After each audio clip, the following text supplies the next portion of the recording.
स्वर्ग वास्तविक है, लेकिन नर्क भी वास्तविक है। आइए हमारे साथ चलिए वसुला राइडन की उस अनोखी जिंदगी में, जहां दिव्य लोक से साक्षात्कार हकीकत बन जाते हैं। अध्याय 10। पर्दा उठना। एक रात मैं घर में अकेली थी। मेरा बेटा अपने बिस्तर में सो चुका था और मेरे पति अफ्रीका में कार्य पर गए हुए थे। रात काफी हो चुकी थी।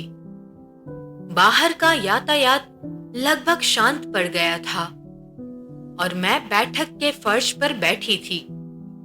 मैं यीशु से मिला एक संदेश लिख रही थी और जब वे मुझसे बात कर रहे थे, मैंने अचानक कहा, क्या आप थोड़ा सा पर्दा नहीं उठा सकते ताकि मैं आपको देख सकूं? अचानक बिना किसी चेतावनी के यीशु ने वही किया जो मैंने मांगा था। उसी क्षण मैंने पहले कभी ना अनुभव की गई एक महान, विस्मयकारी, विराट उपस्थिति अपने चारों ओर महसूस की। इस महाशक्तिमान ईश्वर की प्रभावशाली सामर्थ्य मेरे ऊपर बिजली की तरह गिरी और मैं जमीन पर बिछ गई। उठ पाने में असमर्थ वहां कुछ देर तक पड़ी रही। अब मुझे किसी व्यक्ति की उपस्थिति नहीं लग रही थी, बल्कि एक ही झलक में मैंने कुछ ऐसा देखा जो शक्ति में भयप्रद, आतंककारी और अपार था। मैं कांप उठी, डर से नहीं बल्कि उस अवर्णनीय शक्ति के झटके से। मेरा पूरा अस्तित्व ईश्वर की महिमामयी सामर्थ्य से व्याप्त था। मेरे चारों ओर की हर वस्तु अर्थहीन हो गई और मेरा संपूर्ण अस्तित्व एक दिव्य, सर्वव्यापी, उत्कर्षमयी आनंद के चरमोत्कर्ष में डूब गया। मुझे ज्ञात भी नहीं हुआ कि आंसू मेरे गालों पर बह रहे थे। मैं रो नहीं रही थी, ये विस्मय के आंसू थे। इस महाबल अनुभव से निर्बल होकर जब मैंने चारों ओर देखा तो मेरी दृष्टि ईश्वर के संदेशों से भरी अनगिनत नोटबुकों पर पड़ी। उसी क्षण मेरे भीतर एक नई जागरूकता उमड़ पड़ी। सब कुछ स्फटिक सा स्पष्ट हो गया। मैंने अपने आप से पूछा, क्या सचमुच मैंने यह सब ईश्वर के साथ मिलकर लिखा है? यह कैसे संभव है? उसी समय मुझे संपूर्ण निश्चय हो गया, ईश्वर सचमुच मुझे मार्गदर्शन दे रहे थे। ये सभी नोटबुकें सर्वशक्तिमान के वचनों से भरी थी। यदि पहले कहीं मन की गहराई में कोई क्षीण सी शंका बची थी, तो वह भी पल भर में विलीन हो गई। मैं फिर एक ही क्षण में मुझे संपूर्ण ब्रह्मांड का एक दृश्य मिला। सब कुछ इतना विशाल, ईश्वर की महाशक्ति और महानता के समान, मानो एक क्षुद्र, महत्वहीन कण जैसा लगा। मुझे प्रतीत हुआ ईश्वर निसंदेह आत्मिक जगत के परम प्रभुत्वशाली आत्मा है और उसी के सृष्टिकर्ता। वह भी शून्य से। वे अनंत है, सबके स्वामी है। उनके लिए ब्रह्मांड एक रजकण समान है और फिर भी यह महान ईश्वर इतने सरल, विनम्र, प्रेममय और करुणामय है कि हम में से कोई भी इससे पूर्णतः समझ नहीं सकता। यह मुझे स्पष्ट हो गया कि यदि ईश्वर चाहे तो मात्र एक विचार से संपूर्ण ब्रह्मांड का अस्तित्व समाप्त हो सकता है। सृष्टि तिरोहित हो सकती है। जब हम यीशु मसीह के बारे में सोचते हैं तो हम उनसे संबंधित हो पाते हैं, क्योंकि वे मनुष्य का रूप धारण किए हुए हैं। हम भूल जाते हैं कि वे सर्वशक्तिमान हैं। वे ईश्वर भी है। इस अलौकिक चेतना के साथ मुझे समझ आया कि पृथ्वी ईश्वर की दृष्टि में कुछ भी नहीं। फिर भी वही महान ईश्वर जो सबको समेटते हैं पर किसी सीमा में समाते नहीं, अपने हृदय को अपने हाथ में लेकर मेरे पास आते हैं। हम सबके पास आते हैं। वे सरल, स्पष्ट वचनों में बोलते हैं, अंधकार में नहीं। उनकी वाणी मेरे कानों को संगीत जैसी लगती है। वे धर्म और काव्य में संवाद करते हैं। उनके विचार मेरे मन को आलोकित कर उनकी कहावतों के रहस्यों को उद्घाटित करते हैं। उनकी मुस्कान और प्रसन्नता में वे जीवन पुस्तक में छिपे रहस्यों की सील खोल देते हैं। मैंने यह भी समझा जब वे बोलते हैं कि ईश्वर कवि भी है, कलाकार भी। उन्होंने स्वयं एक संदेश में इसकी पुष्टि की थी। इस अनुग्रह के दिनों में मैं करुणा लेकर आता हूँ और तुमसे काव्य में बातें करता हूँ। मेरे वचन धर्म और सद्गुण है। उल्लास के तेल से मैं उन सब को अभिषिक्त करता हूँ जो मेरे समीप आते हैं और उनके ललाट पर अपनी मोहर अंकित करता हूँ। वे प्रकृति और सृष्टि को इतने अद्भुत रंगों में रचते हैं कि मुझे लगता है ईश्वर को सौंदर्य का स्वाद है। वे जो रचते हैं उसमें अपना आनंद छिपाते नहीं, क्योंकि उन्होंने जो कुछ भी रचा उसे अच्छा कहा और प्रसन्न हुए। और सबसे बढ़कर वे हमें अपनी इस अच्छी सृष्टि को आनंद पूर्वक भोगने और उसके वैभव को बांटने के लिए देते हैं। कितनी तेजी से यह अनुभव आरंभ हुआ, उतनी ही तेजी से समाप्त भी हुआ। यीशु ने मुझसे कहा, देखा कैसा अनुभव हुआ और क्यों मैं तुम्हारी आंखों पर पर्दा रखता हूँ। तुम सामान्य रूप से संसार में चल फिर नहीं पाती।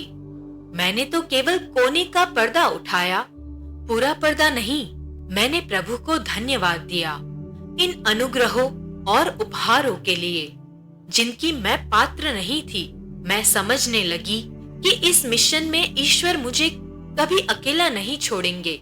उनके वे वचन याद आए, मेरे पवित्र कार्यों की घोषणा करो, मेरा सम्मान करो, अपने घर की छत पर मेरी ज्योति प्रकट कर दो ताकि सब उसे देखे।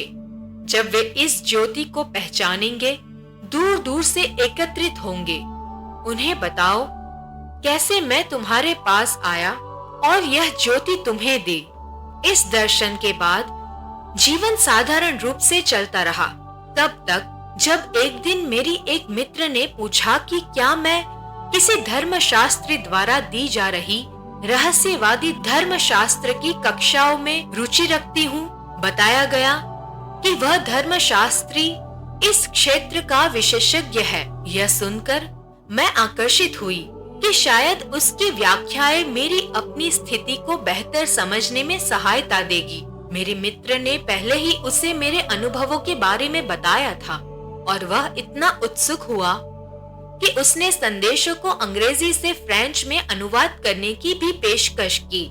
आखिरकार धर्मशास्त्री ने मुझे स्विस आल्प्स में ऊंचे स्थान पर स्थित एक बेनेडिक्टिन मठ में भिक्षुओं से मिलवाया।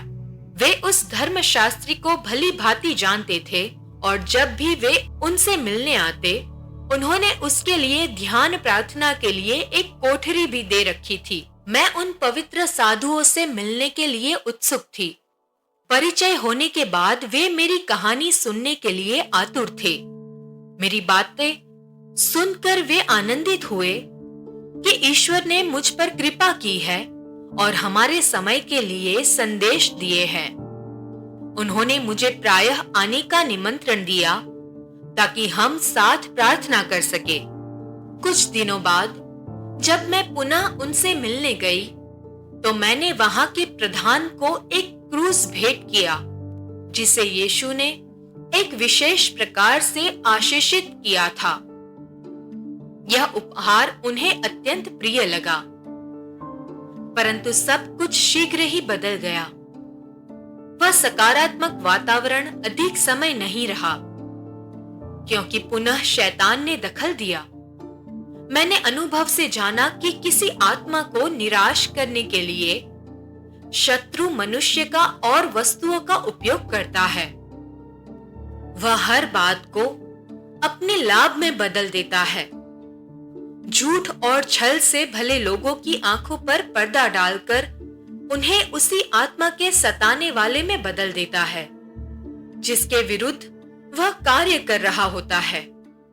शैतान केवल मानवीय दुर्बलताओं का उपयोग नहीं करता, बल्कि प्रकृति के नियमों को भी उलट पलट कर शोर, संघर्ष और यहाँ तक कि आपदाओं तक सबको साधन बना लेता है। मठ में यही हुआ। उन साधुओं की एक वृद्ध महिला परिचित थी, जिसे वे अपनी महिला रहस्यवादी मानते थे। वह स्वयं भी कहती थी कि उसे ईश्वर के वास्तविक अनुभव होते हैं और वह वर्षों से मठ के लिए मार्गदर्शक थी। साधु बड़े आनंदित होकर मुझे उससे मिलाने ले गए। यह एक सौहार्दपूर्ण बैठक होनी चाहिए थी जहां हम अपने अनुभव बांटते, परंतु यह वैसी नहीं रही। वह मेरी उपस्थिति से अप्रसन्न प्रतीत हुई। वार्ता मैत्री नहीं, पूछताछ जैसी थी। उसका ठंडा, कठोर व्यवहार मुझे अचंभे में डाल गया और उसने मुझे भीतर तक घायल कर दिया। स्पष्ट था कि उसे यह अच्छा नहीं लग रहा था कि साधु मेरी ओर रुचि दिखा रहे थे, मुझे मठ से दूर रखने के लिए, जिसे वह अपना अधिकार क्षेत्र समझती थी। उसने साधुओं से कह दिया कि मैं छल करने वाली बुरी आत्मा हूं। उसने दावा किया कि मेरे सभी अनुभव और संदेश झूठे हैं। उसने सुपीरियर से यह भी कहा कि मेरे द्वारा दिया गया क्रूस तुरंत नष्ट कर दे, क्योंकि उसमें बुरी शक्ति है। बाद में सुना कि उसने उसके कहने पर उस क्रूस को मठ की खिड़की से नीचे घाटी में फेंक दिया। इसने मुझे अत्यंत दुख पहुंचाया। मुझे लगता है वह महिला यह सोच बैठी थी कि मेरी उपस्थिति से उसका प्रभाव और अधिक समाप्त हो जाएगा, जबकि ऐसा मेरा कोई विचार नहीं था। इस घटना ने उस धर्मशास्त्री मित्र को भी इतना आहत किया कि वह अब उस पहाड़ी मठ में कभी नहीं गया, और तभी से मठ के प्रधान ने मेरे विरुद्ध लोगों को भड़काने का कार्य आरंभ कर दिया। स्विट्जरलैंड और विदेशों में भी उसने इटली के एक प्रसिद्ध पुरोहित से संपर्क किया और उन्हें झूठी जानकारी दी, जिससे ईश्वर के संदेश बदनाम हो गए। उस पुरोहित को वर्जिन मैरी से प्राप्त संदेशों का वरदान मिला था, जो वर्तमान समय के पुरोहितों के लिए था, और उन्होंने अपने करिश्मे के आधार पर एक बड़ा आंदोलन प्रारंभ किया था। वे संसार भर में सम्मानित थे और कई पुरोहितों व बिशपों के द्वारा विश्वसनीय। स्विट्जरलैंड में उसी आंदोलन की जिम्मेदारी मठ के उसी प्रधान के हाथ में थी, इसलिए उसकी गलत जानकारी ने इस इतालवी पुरोहित के माध्यम से अंतरराष्ट्रीय स्तर पर भारी हानि पहुंचा दी। कई पुरोहितों को ईश्वर के संदेशों के विरुद्ध कर दिया। संयुक्त राज्य अमेरिका के एक पवित्र साधु फादर बॉर्डो को उन संदेशों की कुछ प्रतियां मिली थी और वे उन्हें गहरी रुचि से पढ़ रहे थे, परंतु जब उन्होंने इसी इतालवी पुरोहित से बात की तो उसने उन्हें यह कहकर डरा दिया कि ये संदेश दियाबोलोस शैतान से है। जब फादर बॉर्डो ने यह सुना तो उनका हृदय अत्यंत दुखी हो गया, क्योंकि वे संदेशों में ईश्वर की उपस्थिति को अनुभव कर चुके थे। आघात पाने के कुछ ही दिनों बाद फादर बॉर्डो को मेडजुगोर्जे आने का निमंत्रण मिला। यह बोन्सिया हर्जेगोविना का एक छोटा सा ग्राम है, जहां पवित्र कुंवारी मरियम प्रतिदिन 6 बालकों को दर्शन दे रही थी और जहां लाखों श्रद्धालु प्रार्थना के लिए पहुंचते रहे हैं। भारी मन लिए वे वहां की यात्रा पर निकल गए और उस पवित्र स्थल पर पहुंचकर उन्होंने ईश्वर से प्रार्थना की कि और एक चिन्ह मांगा। उन्होंने कहा, प्रभु, यदि वसूला आपसे है और आप ही उन्हें संदेश दे रहे हैं, तो आज मुझे पुष्पों का एक गुच्छा दे। यह प्रार्थना कहकर वे मेडजुगोर्जे के उस प्रसिद्ध गिरजाघर के बाहर उन अन्य पुरोहितों से जा मिले जो अंगीकार सुन रहे थे। अचानक एक बहुत लंबा व्यक्ति, जिसके हाथ में जंगली फूलों का एक गुच्छा था, उनके पास आ खड़ा हुआ वे आश्चर्य से उन फूलों को घूरने लगे और विस्मय से भरे उन्होंने पूछा, ये फूल कौन से है? उस अनजान व्यक्ति ने उत्तर दिया, ये तुम्हारे लिए है, ले लो। ईश्वर की इतनी शीघ्र उत्तर प्रदत्त प्रतिक्रिया से अभी भी स्तब्ध उन्होंने कठिनाई से पूछा, ये तुम्हें कहाँ से मिले? उस व्यक्ति ने उत्तर दिया, आज सुबह मैं टहलने निकला था। मैंने कुछ बच्चों को मैदान में खेलते देखा। जब उन्होंने मुझे देखा तो वे जंगली फूल तोड़ने लगे। फिर मेरे पास दौड़ते हुए आए और ये फूल मुझे दे दिए। अब उनके हृदय में कोई भी शंका नहीं थी और यह पहचानते हुए कि ईश्वर ने उनकी प्रार्थना का उत्तर दे दिया है, वह साधु संयुक्त राज्य अमेरिका में इन संदेशों के लिए एक महान प्रेरित बन गए। जब पास का पर्व आया, यीशु ने मुझे यह समझाया कि उस बेनेडिक्टाइन साधु का मेरे प्रति और मेरे प्रभु के संदेशों के प्रति अकृपालु और नकारात्मक व्यवहार उन्हें अत्यंत दुखी कर रहा था। यीशु ने मुझसे कहा कि मैं उस साधु को लिखूं और उसे सुलह करने के लिए कहूं। उस साधु ने मेरी निंदा और अपवाद फैलाकर जो भी घाव मुझे दिए थे, उनके बावजूद मैं उसे क्षमा करने के लिए तैयार थी और उसे यह बताना चाहती थी कि मेरे हृदय में उसके प्रति कोई वैर भाव नहीं है। यीशु ने मुझे प्रोत्साहित किया और मैंने उसे पास का पर्व का एक पोस्ट कार्ड लिखा। उसने कोई उत्तर नहीं दिया। मुझे विश्वास है कि प्रभु उसे एक अवसर दे रहे थे, क्योंकि आगे जो होने वाला था उसके लिए यह आवश्यक था।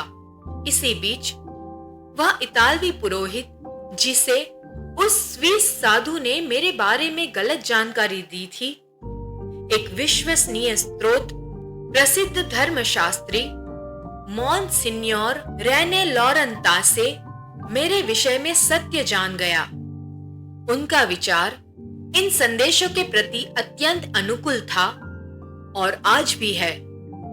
इतालवी पुरोहित इस बात से बहुत व्यथित हुआ कि उसे गुमराह किया गया था। अगली बार जब वह स्विट्जरलैंड से गुजरा तो उसने अपने अनुवादक को बुलाया। वह अनुवादक वही स्विस साधु था। इतालवी पुरोहित ने उसे फटकार लगाई कि उसने उसे भटका दिया था। यह बेचारे साधु के लिए अत्यंत लज्जाजनक था, लेकिन यही अंत नहीं था। अगले दिन वह इतालवी पुरोहित आम जनों के लिए एक सार्वजनिक सभा ले रहा था। मेरे मित्र वहां जा रहे थे और उन्होंने मुझे भी साथ आने के लिए कहा। मैं निश्चित नहीं थी कि मुझे जाना चाहिए या नहीं, परंतु उनके आग्रह ने मुझे जाने के लिए प्रेरित कर दिया। इतालवी पुरोहित के भाषण के बिल्कुल बीच में उसने कहा कि कोई भी मुझे सताए नहीं, क्योंकि प्रत्येक व्यक्ति को ईश्वर की ओर से अपना अपना वरदान, जिसे वरदान कहा जाता है, दिया गया है।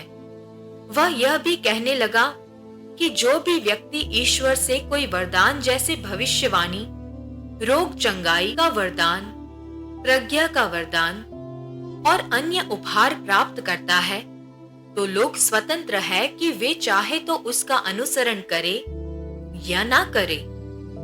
लेकिन उसने चेतावनी भी दी कि इन वरदानों की कभी भी तुलना नहीं करनी चाहिए, अर्थात प्रत्येक वरदान को स्वतंत्र रूप से कार्य करना चाहिए।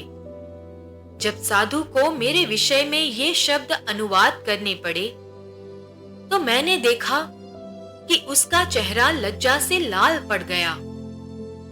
भाषण समाप्त होने पर मैं इतालवी पुरोहित को धन्यवाद देने गई। वह साधु के बिल्कुल पास खड़ा था, यद्यपि वह कद में छोटा था। फिर भी उसने साधु की गर्दन पकड़कर उसे अपने बराबर नीचे झुका दिया और कहा, अब मेरे सामने उससे गले मिलो और उसका अभिवादन लो और उससे शांति स्थापित करो। हम जब गले मिले तब साधु ने मेरे कान में फुसफुसाकर कहा, मुझे तुम्हारा कार्ड मिला था, पर मैं उसे उत्तर देने का इरादा नहीं रखता। इसी बीच वह धर्मशास्त्री साधु की लगातार की गई चोटों और मेरे प्रति उसके निरंतर उत्पीड़न से इतना व्यथित हो गया कि उसने मठ में अपना कक्ष छोड़ दिया। कुछ वर्षों बाद वह साधु अत्यंत गंभीर रूप से बीमार पड़ गया। मेरी एक सहेली जो उसे जानती थी, उसकी बीमारी के दिनों में उसे सहारा देने के लिए मठ जाया करती थी। हर भेंट पर वह उसे मेरी मिशन यात्रा के बारे में बताती कि वह कैसे आगे बढ़ रही है और इसके कितने अच्छे फल उत्पन्न हो रहे हैं। अंत में मृत्यु से पहले उसने अपनी भूल स्वीकार की और पश्चाताप किया। मैं उसमें ईश्वर का हाथ देखती हूँ, क्योंकि मृत्यु शैया पर पड़े उस साधु ने मेरी सहेली से कहा कि वह मेरे संदेश पुस्तकें फिर से उसके पास ले आए। यह मेरे लिए एक शिक्षा थी, क्योंकि मैं समझ गई कि ईश्वर अपनी असीम दया में हमें मरने से पहले हमेशा प्रायश्चित और क्षमा पाने का अवसर प्रदान करते हैं। एक उजले दिन जब हवा में बसंत की सुगंध बसी थी और आकाश एकदम निर्मल नीला था, मैंने निश्चय किया कि मैं अपना दोपहर का भोजन हमारे छोटे से बरामदे पर करूंगी, जो लिमान झील की ओर खुलता था। जैसे ही मैंने खाना शुरू किया, मैंने अपनी आत्मा की आंखों से देखा कि यीशु मेरे पास वाली कुर्सी पर बैठे हैं और मेरे भोजन को देख रहे हैं। शुरू में उन्होंने कुछ नहीं कहा और मैं कुछ असहज सी हुई। मैंने खाना रोक दिया। उन्होंने अपनी ठुड्डी से मेरी थाली की ओर इशारा करते हुए पूछा, क्या यह अच्छा है? मैंने मुंह में कुछ भोजन होने के कारण थोड़ा लज्जित होकर तुरंत कहा, ओ हाँ प्रभु। उन्होंने पूछा, क्या तुम नहीं चाहती कि मैं इसे आशीष दूं? मैं समझ गई और किसी तरह कह सकी, हाँ प्रभु। उन्होंने भोजन को आशीष दी और तब तक मेरे साथ रहे जब तक मैंने खाना समाप्त नहीं कर दिया। ऐसा करके उन्होंने मुझे समझाया कि मुझे अपने भोजन के अंत में उनका धन्यवाद करना चाहिए, जो मैंने किया भी। मैं पूर्णतः निश्चय करती हूँ कि प्रभु इस रूप में इसलिए आए थे कि हमें दिखाए कि वे हम सभी पर अपनी आशीषें उड़ेलने के लिए कितने उत्सुक रहते हैं। मैं कुछ समय से रॉड्स में अपनी बहन को संदेशों की प्रतियां भेज रही थी। वह वहां संदेशों की एक सच्ची प्रेरित बन गई थी। वह नियमित रूप से इन संदेशों को अपने मित्रों और पड़ोसियों के साथ बांटती थी, जो उन्हें सुनने और पढ़ने के लिए उत्सुक रहते थे। बहुत से लोग जो अपनी आध्यात्मिक जीवन में उपेक्षापूर्ण थे, गर्मजोशी से ईसाई जीवन में लौटे और कलीसिया की ओर वापस आए। मेरी बहन आग की लौ की तरह प्रज्वलित थी और इन संदेशों को फैलाने से उसे कोई भी रोक नहीं सकता था। उसने तो स्विट्जरलैंड में अपने पुराने मित्रों को भी फोन कर मेरे अनुभवों के बारे में बताया। इसी के फलस्वरूप उनमें से एक का फोन आया और उसने मुझसे मिलने की इच्छा व्यक्त की। मैंने उसे अपने फ्लैट पर आमंत्रित किया। मैंने उसे अपनी कहानी सुनाई और बोलते समय मैंने ध्यान दिया कि वह बीच बीच में एक दिशा की ओर देख लेती थी, उस अलमारी की ओर जिसमें मैं अपनी सारी नोटबुक्स रखती थी। अंत में उसने मुझसे पूछा कि वे गुलाब कहाँ हैं, जिनकी सुगंध से वह बैठक कक्ष इतना महकता हुआ महसूस कर रही थी, क्योंकि उसे कहीं कोई गुलाब दिखाई नहीं दे रहा था। मैंने कहा कि वहां कोई गुलाब नहीं है। उसने कहा कि उसके नाक में तो गुलाबों की सुगंध से जैसे जलन सी हो रही है। मैंने अलमारी खोलकर उसे अपनी नोटबुकें दिखाने के लिए हाथ बढ़ाया। वह खड़ी हो गई और बोली, यहीं से गुलाब की खुशबू आती है। उस पूरे समय में मैं स्वयं कुछ भी नहीं सूंघ पा रही थी। वह अपने अनुभव से इतनी अभिभूत हुई कि दफ्तर पहुंचते ही उसने अपने सह कर्मचारियों को सब विस्तार से बता दिया। उसके प्रधान अधिकारी को इसमें गहरी रुचि हुई और उन्होंने पूछा कि क्या वे उसके साथ मेरे घर आकर मुझसे मिल सकते हैं। वे किसी अलौकिक चिन्ह की अपेक्षा कम और यीशु के विषय में अधिक सुनने के इच्छुक थे। उनके प्रधान अधिकारी जन्म से इतालवी थे और अपना अधिकांश जीवन स्विट्जरलैंड में बिताया था। वे एक सामान्य रसिक व्यक्ति की तरह विलासिता में जीते थे। कसीनो में समय बिताना, दावतें और आकर्षक मित्र मंडली के साथ रात्रि जीवन। यद्यपि वे रोमन कैथोलिक थे, परंतु उनका विश्वास मंद पड़ चुका था और वे अपने गिरजाघर कम ही जाते थे। जैसे ही उन दोनों ने मेरे घर में प्रवेश किया, उन्हें तुरंत लोबान की सुगंध महसूस हुई और उन्होंने पूछा कि क्या मैंने कमरे में कोई सुगंध छिड़की है। मैंने उन्हें आश्वस्त किया कि मैंने कोई धूप बत्ती नहीं जलाई है। उन्होंने इस अनुभव को ईश्वर का संकेत मान लिया। रात काफी हो चुकी थी जब वे दोनों विदा हुए, परंतु सीधे घर जाने के स्थान पर उस अद्भुत अनुभूति से विचलित होकर उन्होंने मार्ग में मिलने वाले पहले खुले गिरजाघर में प्रवेश कर लिया। भीतर अंधेरा था और कोई दिखाई नहीं देता था, जिससे उन्हें हल्का भय सा लगा। वे खाली पंक्तियों के बीच चलते हुए वेदी तक पहुंचे और मसीह के सम्मुख घुटने टेक कर बैठ गए। भावना से परिपूर्ण होकर उन्होंने यीशु से अपने 7 व्यक्तिगत प्रश्न किए और एक संकेत की प्रार्थना की। उसी क्षण उन्होंने पीछे से चरमराहट की आवाज सुनी, परंतु उन्होंने ईश्वर से कहा, यह तो मुझे विश्वास दिलाने के लिए पर्याप्त नहीं है। अतएव वे उठे और लौट आए। उस समय मुझे तनिक भी ज्ञात न था कि वे किसी गिरजाघर गए थे, ना ही यह कि उन्होंने यीशु से प्रश्न किए थे। अगली ही सुबह प्रभु यीशु ने मुझसे संवाद किया और मुझे आदेश दिया कि मैं उनके लिए एक संदेश लिखूं। मैंने उनके कार्यालयों में फोन कर कहा कि उनके लिए मसीह का एक संदेश आया है और कृपया वे आकर उसे ले जाए। मैं भूल गई थी कि लोगों को कितना आश्चर्य होता है जब वे सुनते हैं कि ईश्वर ने उन्हें सीधी वाणी दी है, और मैंने यह बात अत्यंत साधारण ढंग से कह दी थी। आज भी मुझे उनका चेहरा याद कर मुस्कान आ जाती है जब मैंने द्वार खोला, मानो किसी अपराध बोध से दबा हुआ चेहरा। पिछली रात जिस प्रकार वे गिरजाघर से गए थे, उसे देखते हुए वे संभवतः मसीह के कड़े उलाहने की आशंका लिए थे। वे झुके हुए थे और इस प्रकार सिकुड़े हुए कि जैसे उनका कद अचानक छोटा हो गया हो, मानो पृथ्वी फटकर उन्हें समा ले, ऐसा वे चाह रहे हो।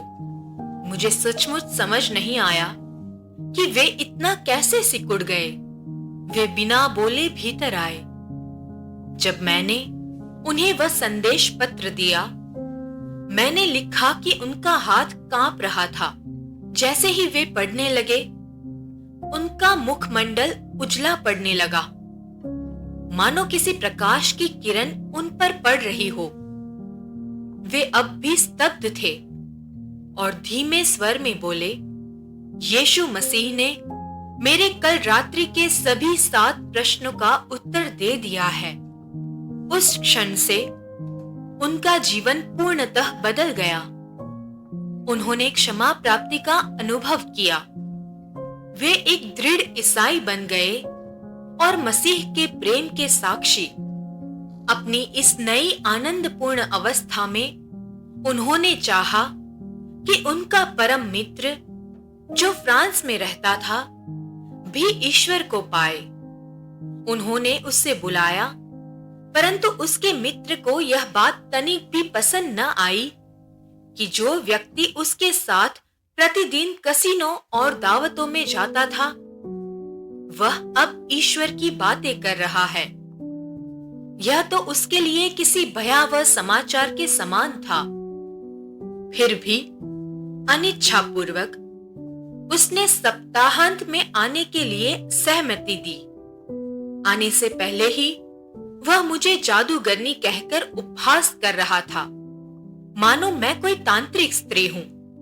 मेरे घर पहुंचकर जब उसने मुझे साधारण खेल कूद वाली स्त्री के रूप में जीन्स और सफेद टी शर्ट में देखा तो उसने जादूगरनी कहना छोड़ दिया। प्रारंभिक भेंट के दौरान वह पूरा समय एकदम मौन रहा। मैंने उन्हें बरामदे में भोजन कराया। भोजन के बाद मैं अलमारी से एक नोटबुक लाई ताकि उसे संदेशों की लिखावट दिखा सकूं। उसने अब भी एक शब्द नहीं कहा। उसने नोटबुक ली और बहुत तेजी से पन्ने उल्टे, फिर मुझे लौटा दी। मैं उसे भीतर ले जाकर बैठक कक्ष की निजी मेज पर रख आई। भोजन समाप्त हुआ। जब मैं थालियां उठाने गई और जहां वह बैठा था वहां से गुजरी, मुझे एक अत्यंत मधुर अनुपम सुगंध मिली, मानो वहां कोई अदृश्य सुगंध स्तंभ खड़ा था। उस स्थान से बाहर कहीं भी सुगंध न थी। मैंने दोनों को उस स्थान पर आकर सूंघने को कहा। वे बरामदे में आए और सूंघने पर फ्रांसीसी मित्र ने शांत भाव से कहा, हाँ, यही वही सुगंध है जो आपकी नोटबुक से आ रही थी। मैं जानती थी कि वह सोच रहा है कि मैंने नोटबुक में इत्र लगाया है। तो मैंने कहा, मैं अपनी नोटबुकों पर कभी कोई सुगंध नहीं लगाती। यह आपको विश्वास दिलाने के लिए दिया गया संकेत है। मैं उसे भीतर मेज के पास ले गई और कहा कि वह नोटबुक उठाकर सूंघे। मुझे मालूम था कि उसे कुछ भी नहीं सूंघाई देगा और सचमुच उसे कुछ महसूस नहीं हुआ। वह ऐसा मनुष्य था जो अपनी भावनाएं प्रकट नहीं करता, पर भीतर ही भीतर वह विचलित हो रहा था। जब वे दोनों लौटे तो उसने रास्ते में किसी भी गिरजाघर पर रुकने को कहा और अपने मित्र के आश्चर्य के लिए बिना किसी लज्जा के वह घुटनों के बल बैठ गया और प्रार्थना की। मसीह ने केवल एक छोटे से संकेत द्वारा, सुगंध की एक हल्की झलक से तुरंत उसका विश्वास पुनर्जीवित कर दिया। ईश्वर भली भांति जानता है कि प्रत्येक व्यक्ति को क्या चाहिए और यह संकेत उसी के लिए उपयुक्त था। ईश्वर प्रत्येक आत्मा के अनुसार स्वयं को ढाल लेता है। वह जानता है कि हमें कब और क्या चाहिए। कभी वह कोमलता से आता है ताकि हम भयभीत न हो, और कभी कभी अधिक प्रबल ढंग से ताकि हम जाग उठे। ईश्वर की परिपूर्णता प्रत्येक प्राणी पर उड़ेली जाती है।